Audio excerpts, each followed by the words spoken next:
बहू की वजह से छोड़ा घर। मनोज अपने आप को बहुत खुशकिस्मत मानता था क्योंकि उसको बहुत अच्छी पत्नी जो मिली थी। मनोज की पत्नी शीला और उसकी माँ बहुत अच्छी बनती थी। दोनों माँ बेटी की तरह रहती थी। बहू अपने सास से बिल्कुल बेटी जैसा ही बर्ताव करती थी। बेटी की तरह रूठ जाती थी और जिद करके अपनी बात मनवा लेती थी। मनोज एक ही लौता लड़का है।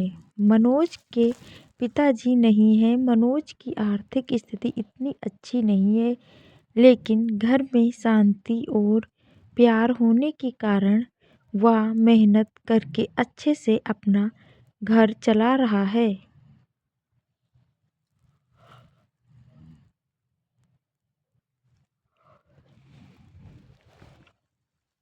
साथ ही माँ और पत्नी से इतना अच्छा सपोर्ट मिलने के कारण उसे बहुत मदद मिलती है। बहू और सास की इस जोड़ी की चर्चा अब मोहल्ले रिश्तेदार में भी होने लगी है। इसकी मिसाल दी जाने लगी है।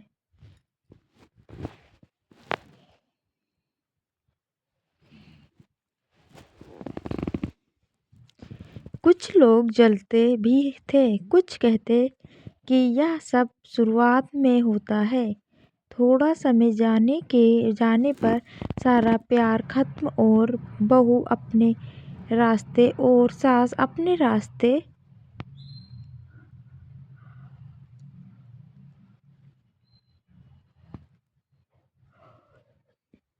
सब कुछ अच्छा ही चल रहा था, लेकिन एक सुबह मनोज की माँ मनोज को जोर से चिल्लाकर उसके कमरे से बाहर बुलाती है। मनोज पूछता है, क्या हुआ माँ, क्यों चिल्ला रही हो? मनोज की माँ बोलती है कि तेरी पत्नी को समझा ले, अब बस बहुत हो गया। मैं इतने दिन चुप रही, लेकिन अब मुझसे नहीं होता। वो हर बात में मुझसे जिद करती है।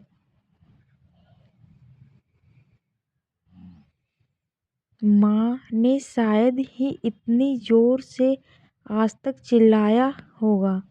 इतने में बहू भी कमरे से आकर माँ से पूछती है, क्या हुआ माँ जी, आप क्यों परेशान हैं? माँ कहती है कि तू चुप कर, मुझे तुझसे बात नहीं करनी है। बहू कहती, क्या हुआ, मुझसे कुछ गलती हुई है क्या? माँ बोलती है कि तू अपना यह नाटक बंद कर और मुझे अब तेरे साथ नहीं रहना है। माँ कहती है, बेटा तू तू तू मुझे गांव छोड़ आ। बेटा बोलता है, वहाँ कौन है और वहाँ क्या करोगी? माँ कहती है, वहाँ मेरा भाई है और अब मुझे बची हुई जिंदगी वहीं गुजारनी है। बहू बोलती है, माँ जी आप कैसी बातें कर रही हैं? इस उम्र में आप वहाँ क्या करेंगी और मामा जी के पास कितने दिनों तक रहेंगी? हमसे कुछ गलती हो गई है तो बताइए। माँ बोलती है, तू तो मुझसे बात मत कर। तेरी माँ मैं नहीं हूँ। तेरी माँ वो है जिसने तुझे जन्म दिया, पर तुझे कुछ सिखा नहीं पाई। बहू को थोड़ा बुरा लगा।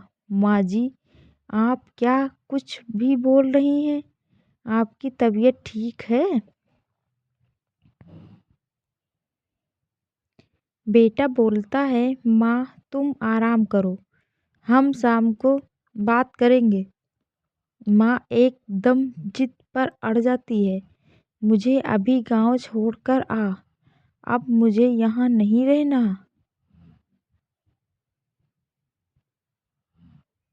मनोज और उसकी पत्नी को कुछ समझ नहीं आता, लेकिन माँ जिद पर अड़ी रहती है तो मनोज को उनकी बात मानना पड़ती है और उन्हें गांव छोड़कर आना पड़ता है।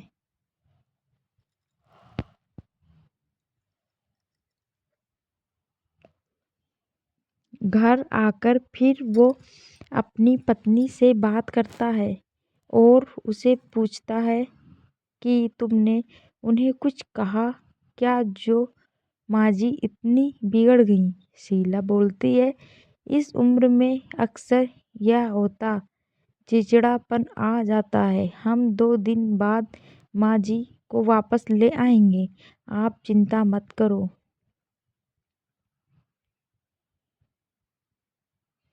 2 दिन बाद फिर बेटा और बहू दोनों गांव जाते हैं। बहू को देखती ही माँ फिर से चिढ़ जाती है, कहती है तेरी हिम्मत कैसे हुई मेरे सामने आने की? मैं मर जाऊं तब भी तुम मेरे पास मत आना, मुझे हाथ मत लगाना।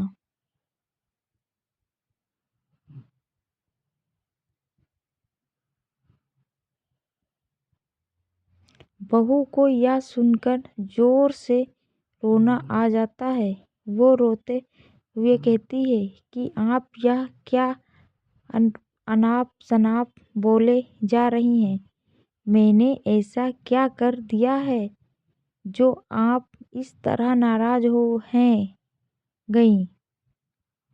माँ जी वहाँ से उठकर कमरे में चली जाती हैं और दरवाज़ा अंदर से बंद कर लेती हैं। मामा जी भी उन्हें समझाते हैं, लेकिन वो नहीं मानती। बेटा और बहू वापस अपने घर आ जाते हैं।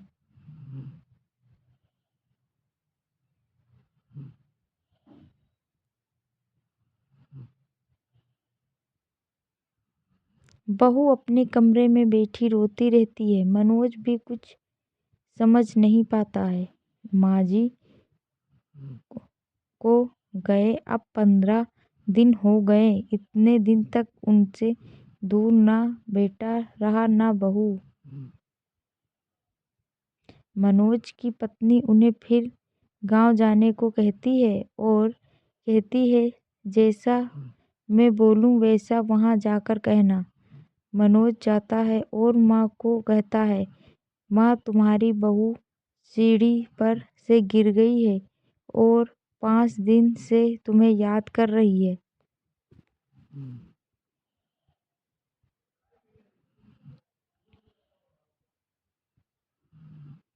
माँ एकदम से बोलती है, क्या 5 दिन और तो अब बता रहा है? वो फटाफट तैयार होकर मनोज के साथ वापस आती है। साथ में मामा जी भी आते हैं।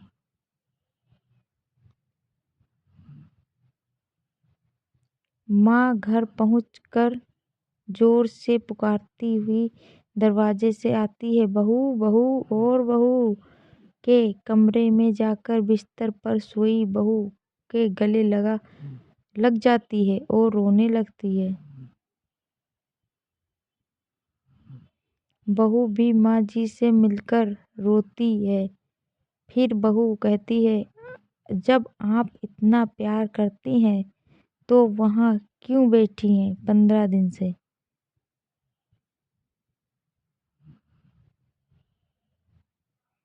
माँ जी कहती हैं, तुमसे झूठ बोल कर मुझे बुलाया है। हाँ, पर पहले यह बताओ आप ऐसा बर्ताव क्यों कर रही थी? आपको मेरी कसम माँ जी। बहू के फिर गले लगती है और कहती है, बेटा उस दिन जब मैं मंदिर से आई तो मैंने तुम्हारी और मनोज की बातें सुन ली। तुम बोल रही थी कि अभी हम संतान नहीं कर सकते क्योंकि उसकी ठीक से परवरिश नहीं कर पाएंगे। मैं तुम दोनों पर बोझ बन गई। मेरी वजह से तुम ना जाने कितनी चीज़ों से समझौता कर रहे हो। इसलिए मैंने यह नाटक किया था कि तुम दोनों यहाँ रहो और अपनी जिंदगी और अपने सपने और अपने बच्चे को इस दुनिया में ला सको। मैं अब कितनी दिन रहूंगी। बहू और मनोज दोनों भी माँजी की बातें सुनकर रोने लगे। बहू बोलती है, अगर आप दोबारा ऐसा करेंगी तो हम कभी अपनी संतान नहीं करेंगे। आप हम पर बोझ नहीं हैं। माँजी, एक बात बताएं, क्या आपको हम बोझ लगते हैं? जब कोई माँ अपनी संतान को बोझ नहीं समझती तो फिर बेटे और बहू कैसे ऐसा सोच सकते हैं? और जो ऐसा सोचे वो अच्छा इंसान नहीं।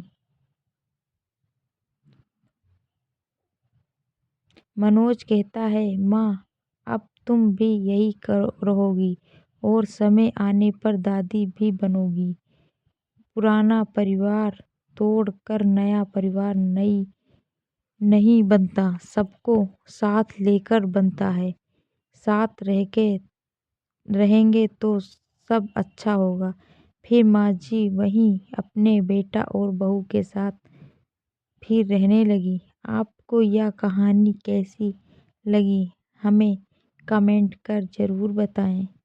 इसी तरह की अच्छी कहानियाँ आप यहाँ पर पढ़ सकते हैं।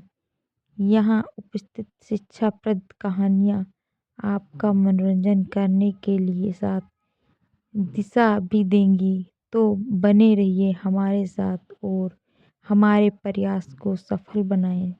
धन्यवाद। नमस्कार।